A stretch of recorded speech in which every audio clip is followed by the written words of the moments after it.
Bab 2253. Dunia kritis Tao. 1. Kata-kata pria Parubaya itu langsung membingungkan semua orang di arena. Oh sial. Dunia kritis Tao ini baik atau tidak, sepenuhnya tergantung pada kekuatan lawan. Mile juga sedikit tercengang. Dia mengira pihak lawan akan menggila dan membunuh dirinya. Ternyata tidak. Ini agak tidak rasional. Pada saat ini, pria Parubaya memandang Mile dan berkata sambil tersenyum, "Saudara kecil, apakah kamu tertarik untuk pergi ke dunia kritis Tao kami?" Mile ragu-ragu, "Siapa namamu?" Pria Parubaya itu berkata, "Raja Gunung Tengah." Mile sedikit mengernyit, "Raja Gunung Tengah." Pria Parubaya itu mengangguk, "Aku Raja Gunung Tengah dari negara kritis kuno." Tahu negara kritis kuno? Oh, kalian pasti tidak tahu, tetapi tidak masalah. Aku akan memberitahu kalian bahwa tempat kami disebut dunia kritis Tao dan negara kritis Tao kami berasal dari nama dunia kritis Tao. Kalian mengerti? Semua orang. Raja Gunung Tengah memandang Mile sambil tersenyum dan berkata, "Saudara kecil, dunia ini sangat terbatas dan peradaban seni bela diri terlalu rendah, sangat tidak cocok untuk perkembangan. Apa kamu tertarik untuk pergi ke dunia kritis Tao denganku?" Bicara tentang ini, dia melirik Wandi, "Kamu juga bisa pergi." Wandi ragu-ragu sejenak, lalu berkata, "Kami semua boleh pergi." Raja Gunung Tengah menggelengkan kepalanya, "Aku hanya bisa membawa 3 orang. 3 orang. Di arena, ekspresi semua orang menjadi aneh. Apakah orang ini sengaja datang untuk memilih orang? Wandi menatap Mile, "Apa kamu pergi?" Mile menatap Raja Gunung Tengah, "Kami boleh memilih untuk tidak pergi." Raja Gunung Tengah berkata sambil tersenyum, "Tentu saja. Namun, aku harus mengingatkan kalian bahwa kalian baru saja membunuh orang tua itu." "Apa kalian tahu siapa orang tua itu?" "Dia adalah anggota Sekte Penegakan Hukum Kritis Tao." Tidak lama lagi, anggota Sekte Penegakan Hukum akan datang dan pada saat itu, mereka tidak mudah diajak komunikasi seperti aku. Wandi terkejut, "Ternyata kalian tidak satu grup." Raja Gunung Tengah berkata dengan sungguh-sungguh, "Tentu saja. Semua orang." Ternyata orang ini dan tetua itu bukan kelompok yang sama. Mile ragu-ragu, lalu berkata, "Senior, kamu mau bawa kami ke dunia kritis Tao untuk apa?" Raja Gunung Tengah tersenyum dan berkata, "Aku pikir kita sekarang sedang membuang-buang waktu. Aku harus mengingatkan kamu bahwa dalam 15 menit, orang-orang Sekte Penegakan Hukum Kritis Tao akan tiba. Pada saat itu, kalian mungkin harus menghadapi banyak Supermaster." Mendengar ini, wajah Wandi tiba-tiba menjadi sedikit jelek. Raja Gunung Tengah menatap Mile, "Terutama kamu, jika mereka tahu kamu membunuh rakyatnya, mereka tidak akan pernah membiarkanmu pergi.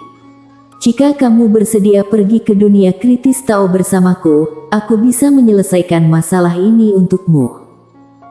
Mile dan Wandi saling memandang. Wandi berkata dengan suara dalam, "Aku akan pergi." Raja Gunung Tengah memandang Mile, "Bagaimana denganmu?" Mile tersenyum kecut, "Apa aku punya pilihan lain?" Raja Gunung Tengah sedikit tersenyum, "Sepertinya tidak."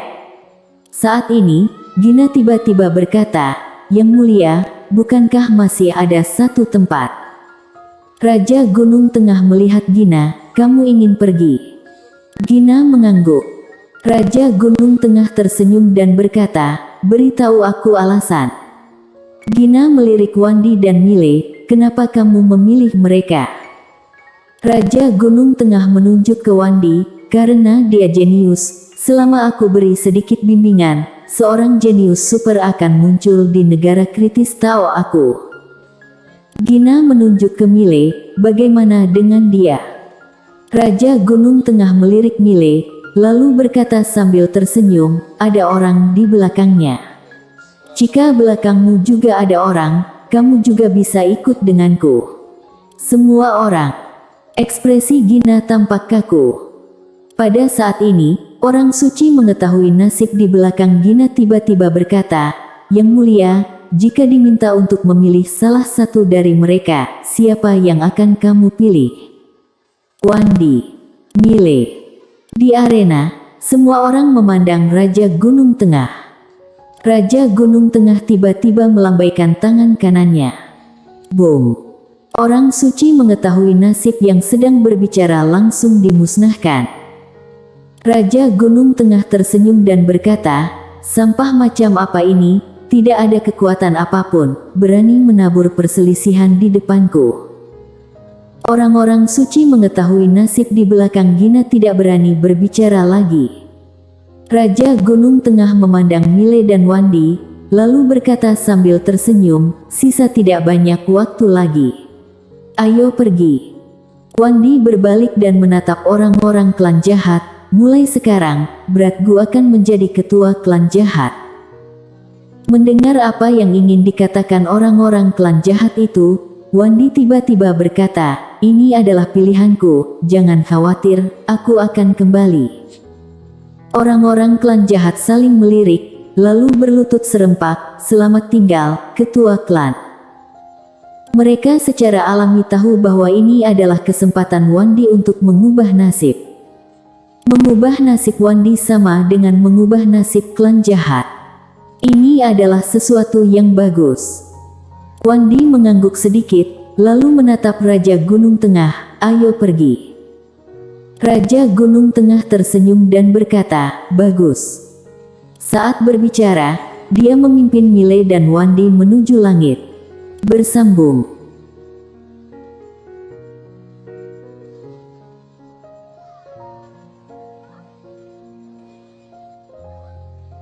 Bab 2254.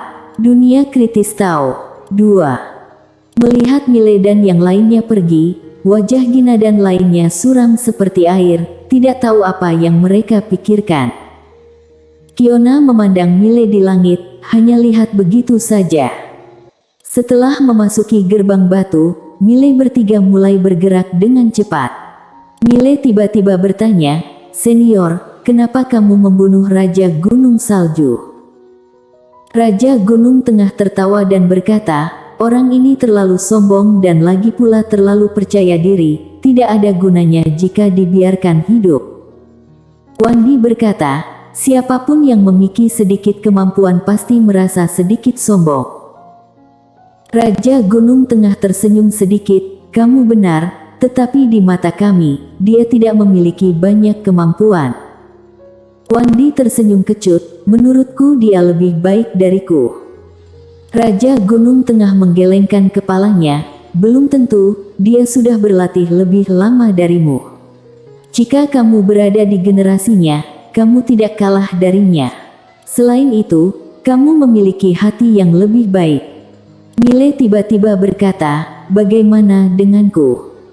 Raja Gunung Tengah melirik Mile, "Kamu sangat misterius, aku tidak bisa melihatmu." Mile berkata, "Lalu kenapa kamu bawa aku ke dunia kritis Tao?" Raja Gunung Tengah berkata sambil tersenyum, "Anggap saja jalin sebab jodoh yang baik." Mile hendak berbicara, pada saat ini, 3 aura kuat yang menakutkan tiba-tiba muncul di kejauhan. Melihat adegan ini, Raja Gunung Tengah tiba-tiba berkata, "Nanti kalian berdua jangan bicara apa-apa, biar aku saja." Begitu suaranya jatuh, 3 tetua berjubah hitam muncul di depan mereka. Tetua berjubah hitam yang memimpin memandang Raja Gunung Tengah, ternyata Raja Gunung Tengah. Raja Gunung Tengah tertawa dan berkata, "Ternyata tetua Abert Sekte Penegakan Hukum." Tetua bernama Abert melirik Wandi dan Mile, lalu bertanya, "Raja Gunung Tengah, siapa 2 orang ini?" Raja Gunung Tengah berkata sambil tersenyum, "Kamu bilang baru aku ingat. Kami bertiga ingin pergi ke bawah." Abert mengangguk, "Orang-orang kami mati di bawah. Kami bertiga." Raja Gunung Tengah buru-buru berkata, aku yang membunuh pihak lawan. Albert menatap Raja Gunung Tengah, kamu membunuhnya. Raja Gunung Tengah mengangguk, Raja Gunung Salju, kalian pasti sudah tahu orang ini. Dia berani mengaku ingin mendapatkan sumber daya dunia kritis Tao kita. Tidak tahu diri. Saat berbicara, dia merentangkan telapak tangannya dan dengan sapuan ringan, sebuah adegan muncul di depan semua orang. Itu adalah proses dia membunuh Raja Gunung Salju sebelumnya, tetapi tidak ada suara. Melihat Raja Gunung Tengah membunuh Raja Gunung Salju, Albert bertiga saling memandang, dan akhirnya Albert berkata dengan suara dalam, Raja Gunung Salju ini benar-benar membunuh orang kita. Raja Gunung Salju mengangguk, ya. Saat berbicara, dia menghela nafas dengan suara rendah, sayangnya, aku datang terlambat. Kalau tidak, aku bisa menyelamatkan orang-orangmu. Albert melihat sekilas dan sedikit ragu, dua orang ini. Raja Gunung Salju tersenyum dan berkata, dua orang kecil sangat menarik, kualifikasi mereka tidak buruk. Kalian juga tahu negara kritis Tao aku akhir-akhir ini kekurangan orang. Jadi, tidak ada pilihan. Albert sedikit mengangguk, mengerti. Raja Gunung Tengah ragu-ragu sejenak, lalu tersenyum dan berkata, ya, kalian lihat. Aku membalaskan dendam orang-orang kamu, kalian bukankah harus mengungkapkan sesuatu? Mendengar ini, ekspresi Miley dan Wandi terlihat aneh. Sialan. Kenapa orang ini sikapnya begitu? Ekspresi Albert bertiga juga menjadi aneh. Albert ragu-ragu, lalu berkata, Raja Gunung Tengah, kamu. Raja Gunung Tengah tersenyum dan berkata, tidak banyak. Beri aku 10 jalur dewa, tidak banyak kan? Mendengar ini, wajah Albert berubah drastis. Raja Gunung Tengah, kamu ini keterlaluan. Membunuh seseorang di bawah, minta 10 jalur dewa. Kenapa kamu tidak pergi rebut saja? Raja Gunung Tengah berkata, kalau begitu 5 saja. Albert berkata dengan marah, tidak mungkin. Raja Gunung Tengah, kami tidak memintamu untuk bantu bunuh orang, kamu melakukannya sendiri. Raja Gunung Tengah ingin mengatakan sesuatu lagi, tetapi Albert menepis lengan bajunya, selamat tinggal. Setelah berbicara, dia berbalik dan pergi bersama dua orang di sampingnya, lalu menghilang ke langit dalam sekejap mata. Raja Gunung Tengah melihat ke kejauhan dan tetap diam. Wandi bertanya, Senior, apa kamu masih khawatir? Raja Gunung Tengah berkata dengan lembut, baru saja, lelaki tua itu melihatmu 2 kali. Berbicara tentang ini, dia memandang Miley, anak kecil, aku mungkin tidak dapat melindungimu. Karena selanjutnya, mereka pasti akan turun untuk menyelidikinya dan kebenaran bahwa kamu membunuh orang tua itu pasti akan terungkap. Miley terdiam. Raja Gunung Tengah berkata, kamu harus pergi. Miley tersenyum kecut, mau kemana? Raja Gunung Tengah berkata dengan suara dalam, hanya ada satu faksi yang tidak takut dengan sekte penegakan hukum, dan itu adalah Gunung Roh.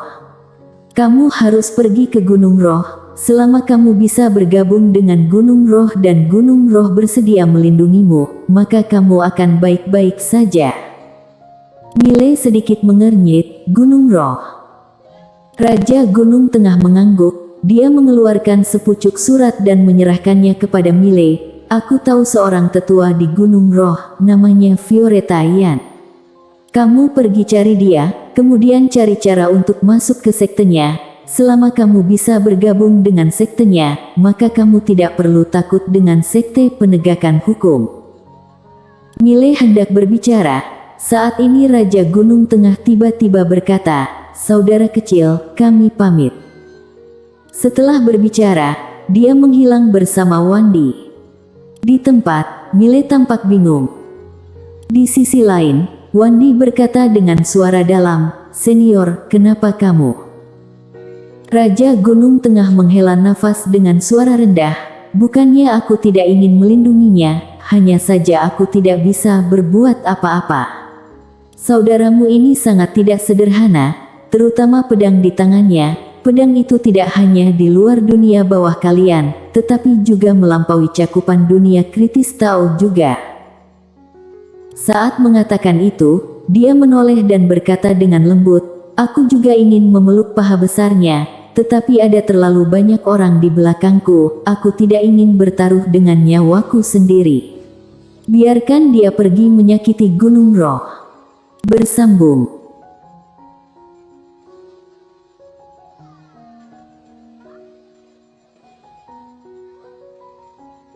Bab 2255. Apakah ayah akan dipukuli sampai mati? 1. Gunung Roh. Saat Miley datang ke Gunung Roh, dia sudah linglung. Gunung Roh ini hanyalah sebuah bukit kecil, jika tidak ada tanda kayu rusak di depannya, yang tertulis kata, Gunung Roh, dia pasti akan berpikir dia sudah salah jalan. Di lereng bukit ini, hanya ada beberapa gubuk jerami. Gunung Roh.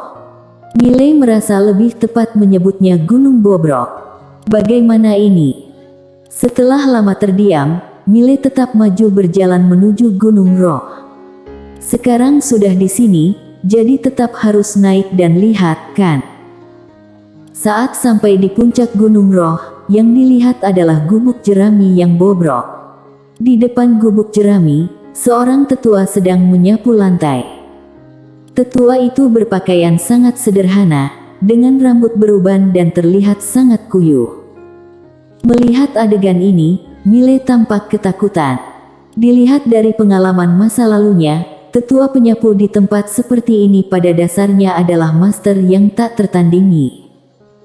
Miley berjalan ke arah tetua itu dan membungkuk sedikit, "Halo senior." Tetua itu bahkan tidak melihat Miley, dia mengabaikannya dan terus menyapu. Miley juga tidak malu, dia melihat sekeliling dan berkata, "Senior, apa kamu sendirian di Gunung Roh?" Tetua itu masih tidak berbicara.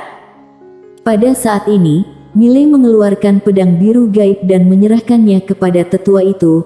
"Senior, menurutmu pedangku bagus tidak?" Tetua itu berhenti. Dia melihat pedang biru gaib dan ekspresinya masih tenang, dia tidak berbicara. Miley berkata dengan serius, "Senior, coba sentuh." Saat berbicara, dia menyerahkan pedang biru gaib kepada tetua itu. Tetua itu melirik Miley, tetapi masih tidak berbicara.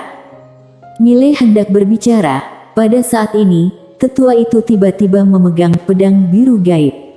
Setelah beberapa saat, dia sedikit mengernyit, lalu dengan cepat melepaskan pedang biru gaib, kemudian dia melihat Miley dan tidak berbicara.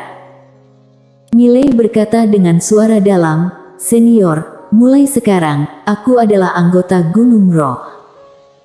Saat berbicara, dia melihat sekeliling dan segera, dia datang ke gubuk jerami. Di dalam gubuk jerami, ada 5 atau 6 papan nama roh. Miley tidak peduli tentang apapun dan memberi sedikit hormat. "Para guru leluhur, mulai sekarang, aku, Miley Ye adalah anggota Gunung Roh. Para guru leluhur tidak perlu khawatir, aku akan merevitalisasi Gunung Roh." Di belakangnya, tetua itu mengerutkan kening. Seolah memikirkan sesuatu, dia melirik pedang biru gaib di depannya lagi dan segera alisnya mengendur. Pada saat ini, aura yang menakutkan tiba-tiba datang dari langit, tetapi saat aura ini hendak mendekati Gunung Roh, aura itu tiba-tiba menghilang tanpa jejak dan seorang tetua muncul di kaki gunung. Itu adalah Aber, tetua dari Sekte Penegakan Hukum. Melihat Aber, kelopak mata Miley berkedut, orang ini benar-benar turun untuk menyelidikinya. Aber melirik Miley dengan dingin, lalu menatap tetua di depan Miley. Dia mengepalkan tinjunya, "Juniormu bertemu dengan tetua Suan." "Junior." Mendengar ini, sudut mata Miley sedikit berkedut, tetua ini benar-benar sangat kuat. Tetua Suan melirik Aber, tetapi tidak berbicara. Aber ragu-ragu sejenak, kemudian berkata, Tetua Suan, pemuda ini membunuh anggota sekte penegakan hukum aku, dia. Mile tiba-tiba berkata, Yang Mulia, aku sekarang anggota Gunung Roh. Albert ragu-ragu sejenak, lalu dengan marah berkata, bagaimana mungkin? Bagaimana mungkin Gunung Roh menerimamu? Kamu. Mile merentangkan tangannya, aku baru saja bergabung dengan Gunung Roh.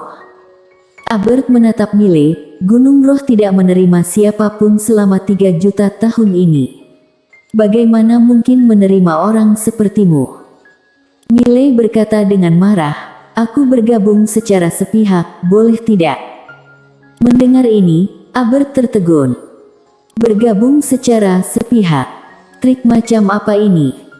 Tetua Suan langsung melirik Mile, perubahan halus akhirnya muncul di wajah tenang itu. Albert menatap Mile, jika orang ini tidak berada di Gunung Roh, dia pasti sudah menyerangnya sejak lama. Dia juga ingin menyerang, tetapi tidak berani. Ini adalah Gunung Roh. Dia tidak mampu menanggung akibatnya. Apa yang membuat dia bingung adalah bagaimana Tetua Suan ini mentolerir orang bermain-main di Gunung Roh. Pada saat ini, Tetua Suan terus menyapu lantai.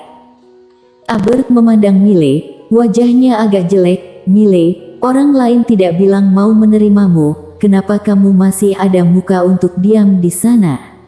Apakah kamu tidak tahu malu? Mile berkata dengan marah, apa gunanya muka? Katakan padaku, apa gunanya? Albert tertegun. Sialan. Dia sudah hidup selama ribuan tahun, ini adalah pertama kalinya dia melihat orang yang begitu tidak tahu malu. Orang aneh macam apa ini? Tetua Suan yang sedang menyapu lantai mau tidak mau melirik Mile lagi. Albert mengabaikan Mile, tetapi menatap Tetua Suan. Tetua Suan, ketua sekte minta aku bawa orang ini kembali, ini. Tetua Suan tanpa ekspresi, tidak boleh melakukan serangan di dalam Gunung Roh. Albert sedikit dilema. Apakah Gunung Roh ini akan melindungi orang ini? Tidak boleh melakukan serangan. Mile pasti tidak akan mengikutinya dengan patuh. Memikirkan hal ini, dia memandang Mile. Mile, Gunung Roh tidak menerimamu sebagai murid, tetapi kamu masih menetap di Gunung Roh, apa kamu tidak segan? Mile berkata, aku tidak segan. Albert berkata dengan marah, bisa tidak kamu jaga mukamu sedikit? Mile berkata, aku memang tidak tahu malu. Ekspresi Albert membeku, jantungnya hampir meledak. Orang aneh macam apa ini? Setelah beberapa saat, Albert berangsur-angsur menjadi tenang, dia menyadari ada sesuatu yang tidak beres. Kenapa Tetua Suan ini membiarkan Mile ini membuat kekacauan di Gunung Roh? Inilah inti masalahnya. Mile mengabaikan Albert, dia berbalik dan berjalan ke samping. Dia duduk bersila dan masuk ke dalam menara kecil. Pelatihan. Bagi dia, tugas yang paling mendesak adalah meningkatkan kekuatannya secepat mungkin. Kekuatan adalah raja. Melihat Mile masuk ke dalam menara kecil untuk berlatih, wajah Albert di bawah tiba-tiba menjadi jelek. Bersambung.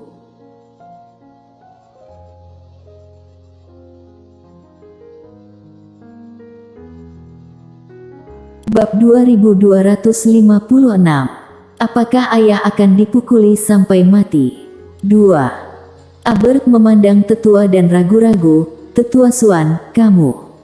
Tetua Suan bahkan mengabaikannya, berbalik dan terus menyapu lantai. Setelah Albert terdiam sesaat, tatapan kejam muncul di matanya, dia memutuskan untuk mencobanya. Karena Tetua Suan bisa membiarkan Mile membuat kekacauan di Gunung Roh, maka jika dia bertindak, pihak lawan belum tentu bertindak. Berani.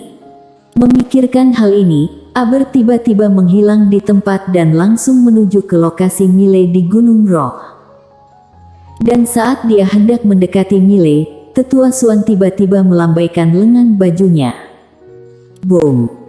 Melihat kilatan cahaya putih, Albert terguncang kembali ke tempat semula dan saat dia berhenti, esensi darah menyembur keluar dari mulutnya.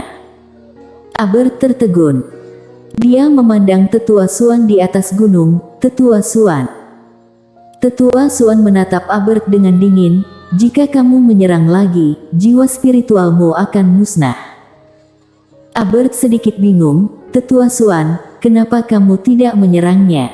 Tapi aku. Tetua Suan menatap Albert dan menyipitkan matanya sedikit. Pergilah. Albert kaget dan tidak berani mengatakan apa-apa, jadi dia berbalik dan segera pergi. Di atas Gunung Roh, Tetua Suan melirik posisi bersila dan tetap diam. Jauh di pegunungan di sisi lain, setelah Albert berhenti, wajahnya menjadi sangat jelek. Setelah beberapa saat, dia berbalik dan melirik ke arah Gunung Roh, lalu berbalik dan pergi. Masalah ini di luar kendalinya. Karena sekarang Gunung Roh sudah secara terbuka menunjukkan bahwa mereka ingin melindungi Mile. Di Gunung Roh, di dalam menara kecil, Mile merasa agak pusing kepala saat ini, karena dia sekarang alam tubuh kehidupan. Jangankan dunia kritis Tao ini, walaupun itu di bawah tingkatan alamnya sangat rendah. Dan di dunia kritis Tao ini, bahkan lebih rendah lagi. Dia harus menemukan cara untuk meningkatkan tingkatan alam dan Tao pedang. Pelatihan. Di waktu berikutnya, Mile mulai berlatih dengan gila-gilaan. Bagaimanapun juga, dia memiliki sumber daya pelatihan yang cukup. Perlu diketahui bahwa setelah jatuhnya Raja Gunung Salju, sumber dayanya telah jatuh ke tangannya. Sekarang dia sekaya negara. Di menara kecil, bisa berlatih tanpa pandang waktu. Puluhan tahun berlalu dalam sekejap mata.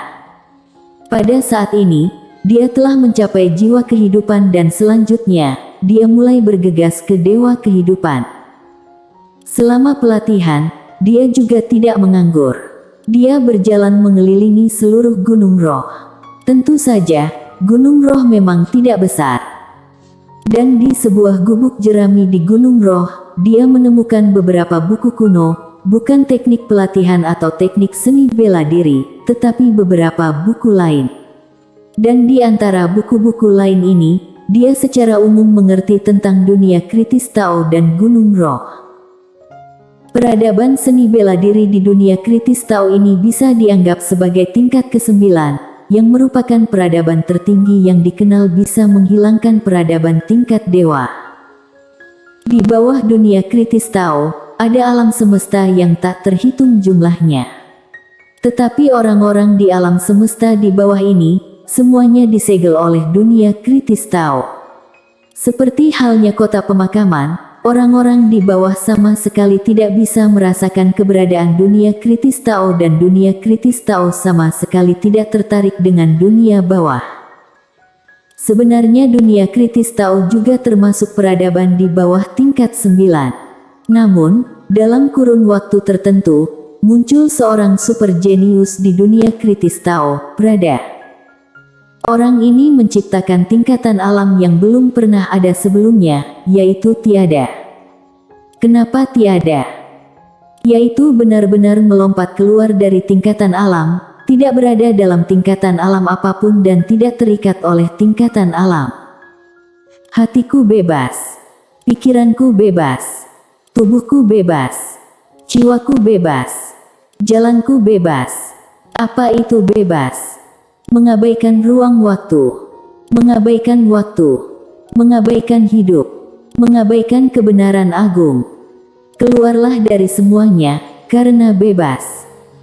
Ini adalah konsep seni bela diri yang dikemukakan oleh Prada, dan dia juga master pertama yang tak tertandingi dalam sejarah yang melompat keluar dari tingkatan alam dan mencapai kebebasan besar.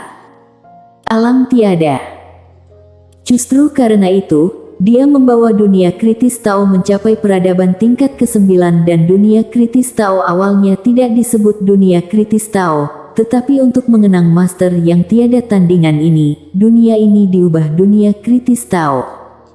Sejak Prada, tidak ada yang pernah mencapai alam tiada. Karena terlalu sulit, sangat sulit. Bahkan orang istimewa dunia kritis tahu setelahnya, yaitu Amer, dia baru mencapai setengah langkah alam tiada, dan Amer ini adalah pendiri Gunung Roh. Bahkan Amer ini juga merupakan eksistensi yang sangat menakutkan. Katanya hanya butuh kurang dari 30 tahun baginya untuk memulai dari awal kultivasi hingga setengah langkah alam tiada.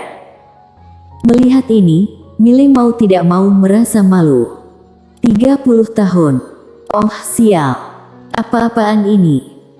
Amer ini juga merupakan master yang membawa harapan paling besar di dunia kritis Tao saat ini, tetapi sejuta tahun yang lalu, Amer di Gunung Roh tiba-tiba pergi dan hanya menyisakan satu murid.